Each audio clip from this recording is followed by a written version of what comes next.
The IRA was a huge win. We caught the car that we've been chasing, miraculously. But with any change comes unforeseen consequences and bottlenecks. So it seems to me we've got 5 bottlenecks right now that are in front of us. Permitting. Brookings, Princeton have both said it's the #1 barrier is getting stuff built. 2, transmission. 3, storage. 4 is mineral refining, and 5 is workforce development.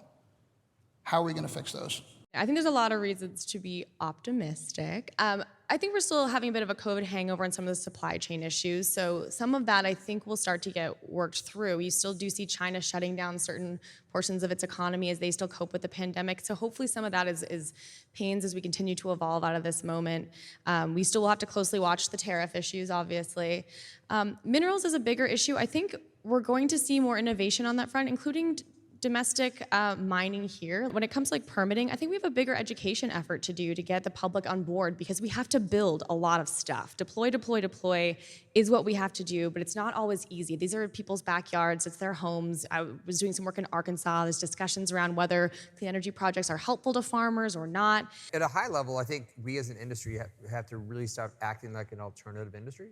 We're now a mainstream industry. Hallelujah. We're growing, which means there's a couple key things we all need to do as players of the industry, which is make sure our voices are heard. We need to advocate. We need to get politically active in states. You know, one of the biggest solar congressional districts happens to be Kevin McCarthy, right?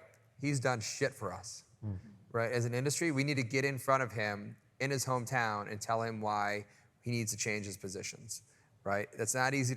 You know, we're facing a often fossil-funded campaign in places like rural America, where they're putting out misinformation on Facebook that's keeping developers from being able to go in and put on projects.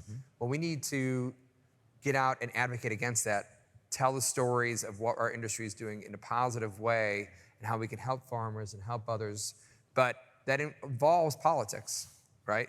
We need to get politically active. We don't have a strong enough set of PACs in our industry.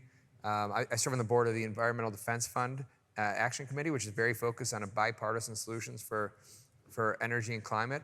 We need to be out there supporting candidates that support our positions. And if they don't, we just need to call them out on it and continue to push our stuff forward. But that happens. The American Petroleum Institute has no qualms of doing that. To your point, here's a data point. The 2020 election cycle was a $4.4 billion cycle in political spending. ACPA's PAC raised and spent $320,000. SEIA spent $180,000. And that's not for lack of trying on these organizations' part. It's not an indictment of the associations. It's an indictment of the will of the people in the industry. Yeah. $180,000 divided by 4.4 billion is 2/10,000ths of a percentage point. I mean, I agree. And with the IRA, that of course is the burning question. And I think what's great about the IRA and the hostile regime thing is that it really set a tone for innovation. We've said by 2024 we're going to do all, it has to be American-made batteries. So we'll see how we get to that.